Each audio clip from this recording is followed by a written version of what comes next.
আমি ছোৱালীক বিয়া পতাটো দিলে কৰাব খুজিছো যাতে ছোৱালীজনীয়ে শিক্ষা শেষ কৰে আমি এই গোটেই স্কিমটোৰ উদ্দেশ্য হল কনস্টিটিউশনাল লিমিট মতে আমি যাব খোজা নাই 18 বছৰ 21 বছৰ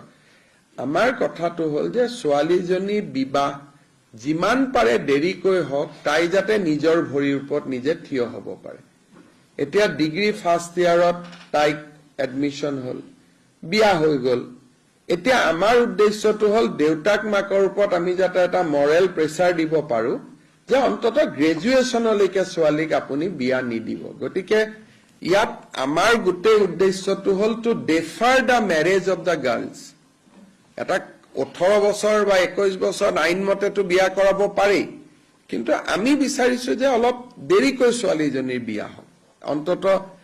গ্ৰেজুৱেচনলৈকে বিয়া নহওক কাৰণ বিয়া হোৱাৰ পিছতে গৰ্ভৱতী হ'ব লাগিব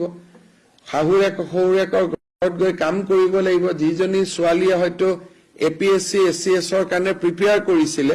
ছোৱালীজনী আধাতে প্ৰিপাৰেচন শেষ কৰিব লাগিব